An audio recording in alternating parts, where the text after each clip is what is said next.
हाँ, good afternoon.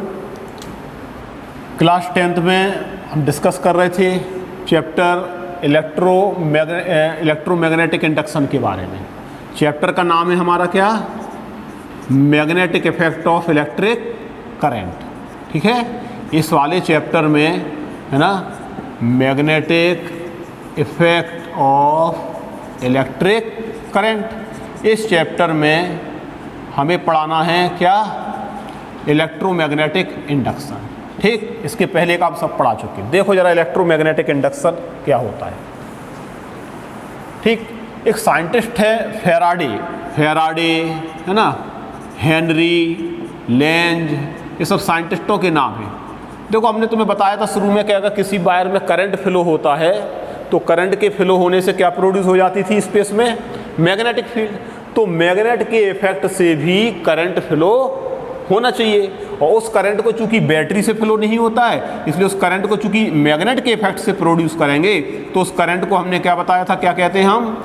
Induced current. चूंकि source of current नहीं है, वोल्टेज नहीं है, बल्कि वो इंड्यूस हुआ है किसी अन्य कारण से, इसीलिए हम उसको क्या बोलते हैं? Induced current.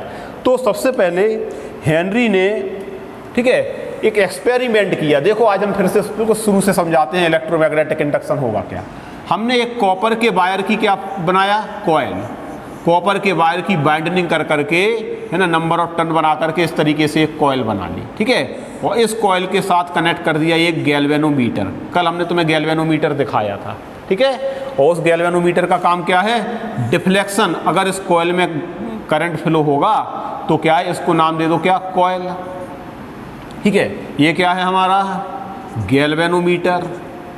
ठीक, और क्या करा हमने एक्टिविटी में, ये तुम्हारे एनसीईआरटी में एक्टिविटी भी है। हमने क्या किया, एक मैग्नेट का, हमारे पास एक ये मैग्नेट है, मैग्नेट में दो पोल होते हैं, चाहे तो नॉर्थ पोल या चाहे तो साउथ पोल, कोई भी मैग्नेट को इस कॉइल के पास लेकर के आओ। जैसे ही किसी मैग्नेट को हम इस कॉइल के पास लाते हैं, हम देखते हैं कि ये गैल्वेनोमीटर जो करंट को मेजर करने लगता है, अगर इसमें डिफ्लेक्शन आएगा तो ये इसमें इसका मतलब है कि करंट फ्लो हो रहा है, हमें मालूम पड़ जाएगा। ठीक है, तो जैसे ही मैग्नेट को हम इस कॉइल के पास लाते हैं, हमने देखा कि इस गैल्वेनोमीटर में क्या आया? डिफ्लेक्शन। और जैसे ही इसके नॉर्थ पोल को दूर ले जाएंगे तो भी तुम देखोगे कि अब डिफ्लेक्शन पहले का अपोजिट हो गया। ठीक, अब हम इसके साउथ पोल को पास लाएं तो डिफ्लेक्शन फिर इसमें आएगा। ठीक है, और साउथ पोल को दूर ले जाएं तो भी फिर डिफ्लेक्शन इसमें आएगा। हर पोजीशन में जब मैग्नेट मूव करती है किसी कॉइल के पास तो इस कॉइल में, इस गैल्वेनोमीटर में डिफ्लेक्शन आ रहा है। इसका मतलब है कि इस कॉइल में क्या फ्लो होने लगा? करंट। और चूंकि कोई भी यहाँ पर सोर्स नहीं है तो इस करंट को हम बोलते हैं क्या? Induce current. ऐसा क्या कारण है कि यहाँ पर इंड्यूस करंट फ्लो होने लगा? बोलो ठीक है। अच्छा, दूसरी बात फिर सुना, ऐसा आवश्यक नहीं है कि मैग्नेट ही मूव करे, कॉइल को इसके पास ले आओ। ठीक है, या फिर दोनों को एक दूसरे के पास लाओ या एक दूसरे से दूर ले जाओ। कुल मिलाकर के यहाँ पर क्या होना चाहिए? रिलेटिव मोशन, है ना, दोनों के बीच का सेपरेशन चेंज होना चाहिए। यानी क्या हो दोनों के बीच? Relative motion between coil and magnet. ठीक है, यानी दोनों के बीच क्या हो? Relative motion. अब होता क्या है, जब रिलेटिव मोशन होता होगा तो इसमें क्या मैकेनिज्म होती होगी, है ना, ये मालूम हमें करना है। तो इसमें क्या है कि जब रिलेटिव मोशन होता है तो इस मैग्नेट से क्या निकलती हैं? Magnetic field lines. ठीक है, जरूर इससे मैग्नेटिक फील्ड लाइंस पास होती होंगी। देखो इस तरीके से, है ना। तो इसका कारण क्या है? रीजन, है ना। रीजन इसका ये है कि जब मैग्नेटिक फील्ड लाइंस इसमें से पास होती होंगी तो उन मैग्नेटिक फील्ड लाइंस में जब दूरी कम होती होगी तो मैग्नेटिक फील्ड लाइंस इंक्रीज, और जब दूरी घटती होगी तो मैग्नेटिक फील्ड लाइंस डिक्रीज। कल हमने एक वर्ड लिखा था, है ना, change in magnetic field, change in magnetic field lines. और जब मैग्नेटिक फील्ड लाइंस में क्या होगा? चेंज, तो इसी को हमने एक वर्ड बोला था, किसमें चेंज? Magnetic flux.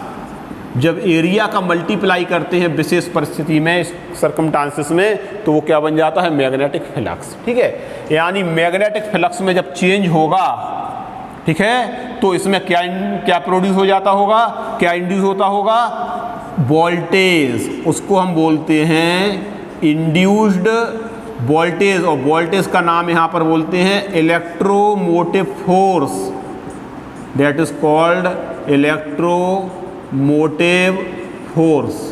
बोलो ठीक है। और जब इलेक्ट्रोमोटिव फोर्स एक प्रकार का जो वोल्टेज होता है, जब ये प्रोड्यूस हो जाएगा तो इसमें कॉइल में क्या फ्लो होने लगता है, इंड्यूस्ड करंट। आया आप समझ में? मतलब देयर इज रिलेटिव मोशन। जब कॉइल और मैग्नेट के बीच में रिलेटिव मोशन होगा तो इससे पास होने वाले किसमें चेंज होगा, मैग्नेटिक फील्ड लाइंस। और मैग्नेटिक फील्ड लाइंस जब एरिया का मल्टीप्लाई करेंगे इस कॉइल के तो क्या क्या निकल आएगा तुम्हारा, मैग्नेटिक फ्लक्स। इसी को हम क्या बोलते हैं, एक टर्म बोलते हैं मैग्नेटिक फ्लक्स। हायर क्लासेस में तुम्हें और डिटेल पढ़ाएंगे। और जब उसमें चेंज आएगा तो क्या प्रोड्यूस हो जाता होगा यहाँ पर, वोल्टेज। और वो वोल्टेज क्या कहलाता है, इंड्यूस्ड। उसी को बोलते हैं क्या, इलेक्ट्रोमोटिव फोर्स, है ना, EMF, इलेक्ट्रोमोटिव फोर्स। और जब वोल्टेज लगेगा तो डेफिनेट है इसमें करंट फ्लो होने लगेगा, और उस करंट को क्या कहेंगे हम, इंड्यूस्ड करंट। और ये गैल्वेनोमीटर जो हमारा है ये क्या देने लगेगा, डिफ्लेक्शन। ठीक, देखो जरा, मैग्नेट के इफेक्ट से हम कहाँ तक पहुँच गए, करंट को प्रोड्यूस कर लिया। कोई भी यहाँ पर बैटरी कनेक्ट नहीं है, कोई भी सोर्स ऑफ EMF कनेक्ट नहीं है, लेकिन फिर भी करंट फ्लो हो गया due to the effect of magnet. इसे बोलते हैं induction, induced electro due to the effect of magnet. So that is called electromagnetic induction. तो क्या डेफिनेशन इलेक्ट्रोमैग्नेटिक इंडक्शन की, ये सब नोट कर लो, बहुत इंपॉर्टेंट पॉइंट है ना। तो इलेक्ट्रोमैग्नेटिक इंडक्शन में when there is relative motion between coil and magnet, ठीक है, व्हेन देयर इज, लिख लो, when there is relative motion between coil and magnet due to change in magnetic field lines, due to change in magnetic field lines, bracket में लिख देना magnetic flux, FLUX, passing through the coil is change.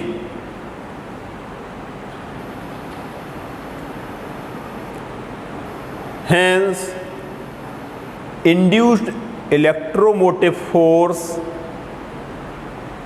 EMF, ठीक है, is developed in coil and induced current is set up, and induced current is set up in coil, and galvanometer shows deflection, and galvanometer shows deflection, ठीक है। This phenomena is known as, इस phenomena को क्या बोलते हैं हम, this phenomena is known as electromagnetic induction. और इसी फेनोमेना को हम क्या बोलते हैं, इलेक्ट्रोमैग्नेटिक इंडक्शन। ठीक, अब देखो ये तुम्हारे किताब में एक एक्टिविटी है, बिल्कुल बिल्कुल ये समझ लो, बिल्कुल एक्टिविटी बेस्ड है सेटअप, ठीक है।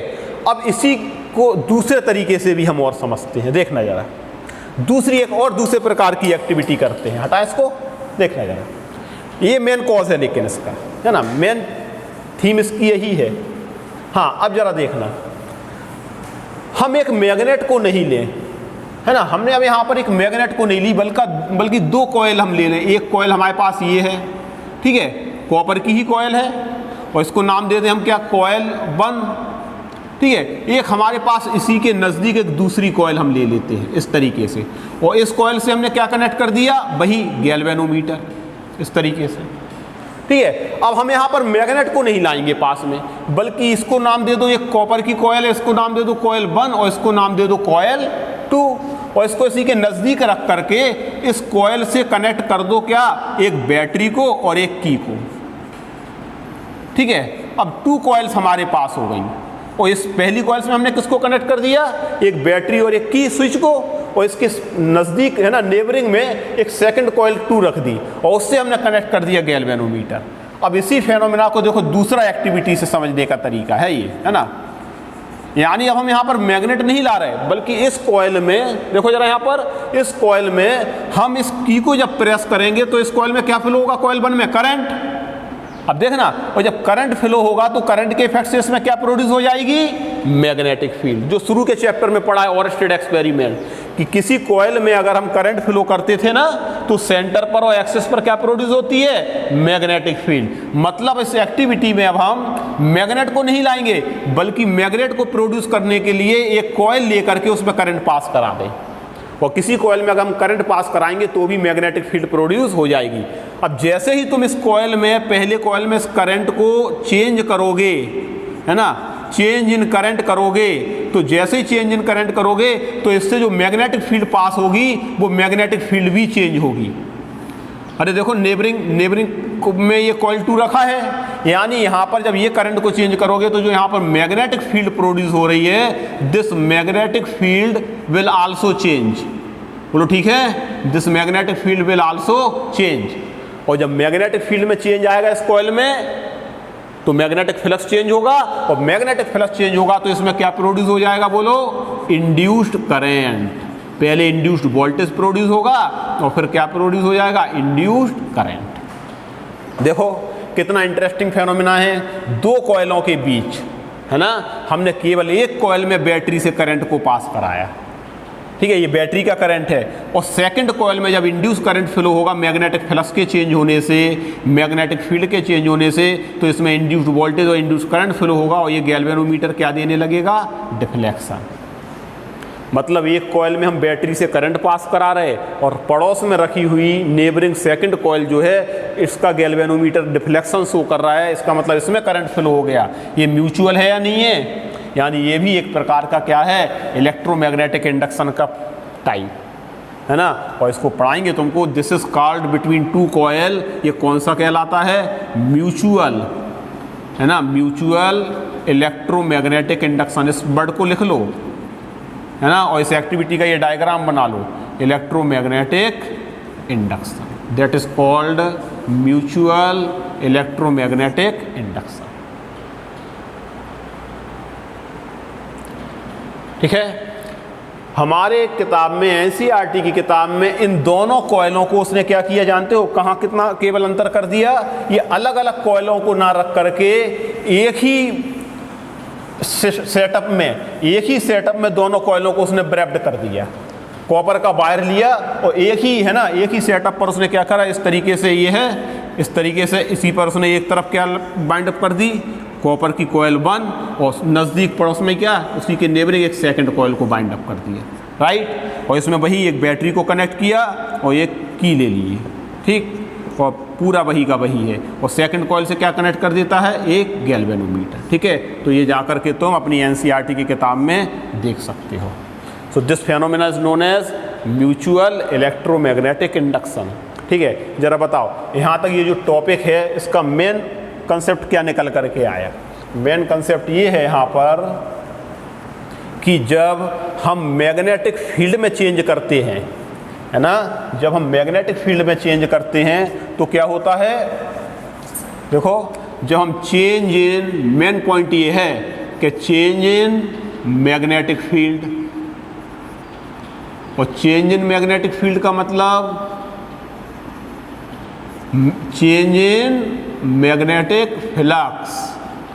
मैग्नेटिक फील्ड का चेंज होने का मतलब क्या है, किस में चेंज हो रहा है, मैग्नेटिक फ्लक्स में, ठीक। नंबर 1 ये, जब इसमें चेंज होगा तो क्या प्रोड्यूस होगा, इंड्यूस्ड, चूंकि कोई बैटरी तो कनेक्ट करे नहीं है, सोर्स तो है नहीं, वो इंड्यूस्ड होगा। इसीलिए क्या इंड्यूस्ड होगा, इंड्यूस्ड वोल्टेज, जिसको अभी हमने एक वर्ड लिखा था, वोल्टेज को इलेक्ट्रोमोटिव फोर्स, चाहे इसको वोल्टेज कह दो चाहे क्या कह दो, इलेक्ट्रोमोटिव फोर्स, ठीक है ये। और जब ये इंड्यूस्ड हो जाएगा तो इससे कनेक्टेड कोई अगर सर्किट कंप्लीट है तो उसमें क्या फ्लो होने लगेगा, वोल्टेज की वजह से ही करंट होता है, तो क्या फ्लो होने लगेगा, इंड्यूस्ड करंट।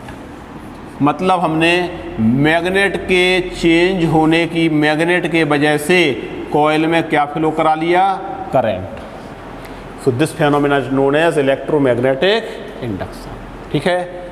और जितना ज़्यादा तेज़ी से मैग्नेटिक फ्लक्स चेंज होगा, मैग्नेटिक फील्ड चेंज होगी रिलेटिव मोशन से, करंट की वैल्यू उतनी ही ज़्यादा तेज होती है। ठीक है, और अगर मैग्नेटिक फील्ड डिक्रीज होगा तो भी इंड्यूस करंट प्रोड्यूस होगा, लेकिन अब उसका डायरेक्शन बदल जाता है। ठीक है, तो वो डायरेक्शन ऑफ इंड्यूस करंट निकालने के लिए एक नियम होता है ना, यहाँ पर वो नियम कहलाता है फ्लेमिंग। इस इंड्यूस करंट का अगर डायरेक्शन हमें निकालना है, क्या निकालना है इस इंड्यूस करंट का डायरेक्शन, तो डायरेक्शन निकालने के लिए हम अप्लाई करते हैं क्या, Fleming, FLEMING, Fleming's right hand rule. क्या अप्लाई करेंगे, फ्लेमिंग्स राइट हैंड रूल। ठीक, to find the direction of induced current in electromagnetic induction we apply Fleming's right hand rule. अच्छा बताओ, लेफ्ट हैंड रूल कहाँ apply करते थे, जब हमको किसका डायरेक्शन निकालना होता था, मैग्नेटिक फोर्स। जब मैग्नेटिक फोर्स का डायरेक्शन निकालते हैं तब हम Fleming's left hand rule apply करते हैं। और यहाँ पर हम किसका डायरेक्शन निकाल रहे हैं, किसका, इंड्यूस्ड करंट का इलेक्ट्रोमैग्नेटिक इंडक्शन में, तब हम किसको अप्लाई करेंगे, फ्लेमिंग्स राइट हैंड रूल। तो फ्लेमिंग्स राइट हैंड रूल जरा बताओ क्या होता है, जरा किताब दो 1 मिनट।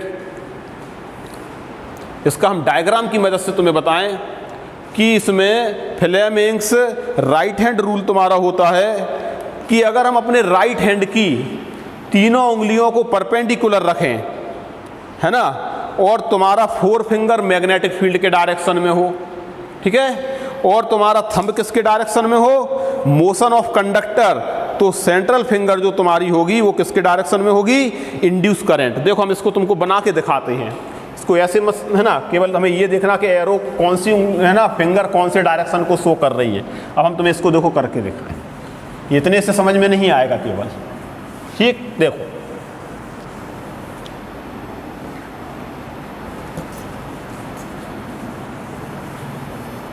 हाँ ठीक है, तो देखो अब हम फ्लेमिंग्स लेफ्ट हैंड रूल को इंड्यूस करंट का डायरेक्शन निकालने के लिए फ्लेमिंग्स राइट हैंड रूल, है ना, फ्लेमिंग्स राइट हैंड रूल, इसको देखो हम किस तरीके से अप्लाई कराते हैं।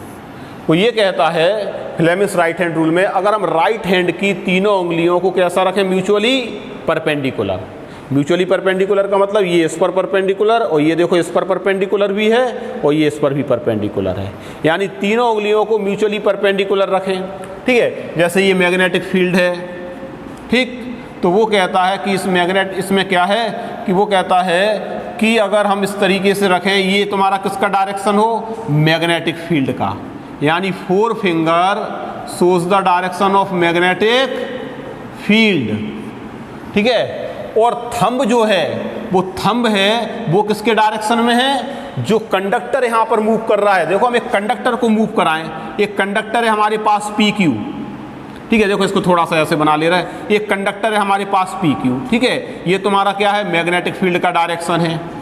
ठीक, और ये कंडक्टर ऊपर की ओर मूव कर रहा हो v वेलोसिटी से, ठीक है, और ये किसका डायरेक्शन है, तुम्हारा मैग्नेटिक फील्ड का डायरेक्शन, और ये किसका डायरेक्शन है, मोशन ऑफ कंडक्टर, यानी कोई वायर या कंडक्टर मैग्नेटिक फील्ड लाइंस को क्रॉस करते हुए, पास करते हुए, जरा बताओ, मूव कर रहा वेलोसिटी v से, तो इसमें क्या प्रोड्यूस हो जाएगा, मैग्नेटिक फील्ड का चेंज, मैग्नेटिक फ्लक्स का चेंज, इसमें करंट फ्लो होने लगेगा। तो वो कहता है कि अगर हम अपनी म्यूचुअल परपेंडिकुलर उंगलियां रखें, 4 फिंगर, थंब और ये सेंट्रल फिंगर, मिडल फिंगर, और ये किसके डायरेक्शन में हो, वो कहता है किसके डायरेक्शन में, थंब के मोशन ऑफ कंडक्टर, ये किसके डायरेक्शन में हो, मैग्नेटिक फील्ड, तो तुम्हारा ये जो डायरेक्शन है middle finger, this shows the direction of induced current, तब ये किसके डायरेक्शन में होगा, इंड्यूस्ड करंट। ठीक, this is your Fleming's right hand rule, यानी यहाँ पर this is the motion of conductor direction, thumb, है ना, और ये किसके डायरेक्शन में रखें 4 फिंगर हम, मैग्नेटिक फील्ड के डायरेक्शन में, तो जो तुम्हारा सेंट्रल फिंगर होगा, this points in the direction of induced current. आ रहा समझ में, ये होता है तुम्हारा फ्लेमिंग्स राइट हैंड रूल, ये बहुत इंपॉर्टेंट है और बहुत खास बात। ठीक है, कुछ चीज़ें तुम्हारे कोर्स से इसके आगे के चैप्टर से हटा दी गई हैं, इस चैप्टर में यहाँ तक तुम्हारा ये एक इम्पॉर्टेंट टॉपिक बाकी था, इलेक्ट्रोमैग्नेटिक इंडक्शन। ठीक है, ठीक, थोड़ा सा केवल देख लें हम, है ना। देखो AC और DC हमारे पास दो करंट होते हैं, एक AC करंट और एक DC करंट। अपनी नॉलेज को बढ़ाने के लिए इसका नाम क्या होता है, करंट भी नेचर में दो तरीके का होता है, इसका नाम होता है क्या, अल्टरनेटिंग करंट। ठीक है, हम तुम्हें अलग से पढ़ा देंगे थोड़ा सा, ठीक है, नॉलेज के लिए ज़रूरी है। ठीक है, ये क्या है तुम्हारा डायरेक्ट करंट। इनमें क्या अंतर होता है, कैसे फ्लो होते हैं, है ना। तुम्हारे कोर्स में एक टॉपिक है इलेक्ट्रिक जनरेटर, लेकिन साथ उसको कोर्स से अब डिलीट कर दिया गया है। ठीक है, बहुत अच्छा इलेक्ट्रोमैग्नेटिक इंडक्शन पर ही बेस होता है। जो हम लोग घरों में डायनामो यूज़ करते थे ना, डायनामो, और बाद में जाकर के जो जनरेटर यूज़ करते हैं, है ना, वो जनरेटर जो होता है तुम्हारा, उस जनरेटर का जो सिद्धांत होता है वो किस पर बेस है ना, वो किस पर बेस है, इसी फेनोमेना पर बेस है, इलेक्ट्रोमैग्नेटिक इंडक्शन। और जनरेटर में क्या होता है, जनरेटर में वैसे क्या होता है कि तुम्हारा जो मैकेनिकल एनर्जी है, थोड़ा सा नॉलेज बढ़ा लो यहाँ पर, ये है ना, मैकेनिकल एनर्जी जो होती है this is convert into electrical energy. देखा ना, शाम को जैसे हमारे घरों में लाइट कभी कभी नहीं आती है सप्लाई, तो उसके अंदर जनरेटर में क्या होती है, कॉयल होती है। उस कॉयल को हम रोटेट कराते हैं डीजल या एनर्जी दे करके, पेट्रोल डीजल दे करके, तो मैकेनिकल एनर्जी किस में कन्वर्ट हो जाती है तुम्हारी, इलेक्ट्रिकल एनर्जी। तो उसका जो अंदर का जो मैकेनिज्म होता है जनरेटर का कंस्ट्रक्शन, उसमें ये ट्रांसफॉर्मेशन होता है। ठीक है, और यही प्रिंसिपल वहाँ वर्क करता है, इलेक्ट्रोमैग्नेटिक इंडक्शन। जब कॉयल रोटेट करती होगी तो मैग्नेटिक फील्ड में चेंज होता है, और जब मैग्नेटिक फील्ड में चेंज होता है ना, तो मैग्नेटिक फ्लक्स में चेंज होगा और उसमें वोल्टेज प्रोड्यूस होने लगता है, और बाहर वायर ला करके हम करंट को फ्लो करा लेते हैं। और उस कॉयल को ही रोटेट कराने के लिए हमें डीजल या पेट्रोल जनरेटर में हम सप्लाई करते हैं मैकेनिकल एनर्जी के लिए, और हमें आउटपुट के फॉर्म में क्या मिल जाती है, वहाँ एनर्जी। और जनरेटर दो तरीके के होते हैं, एक AC जनरेटर और एक DC जनरेटर। ठीक है, कभी मौका लगेगा तो ये इसका हम अलग से एक स्लाइड में, है ना, पढ़ाएंगे इसको और बताएंगे। ओके, ठीक।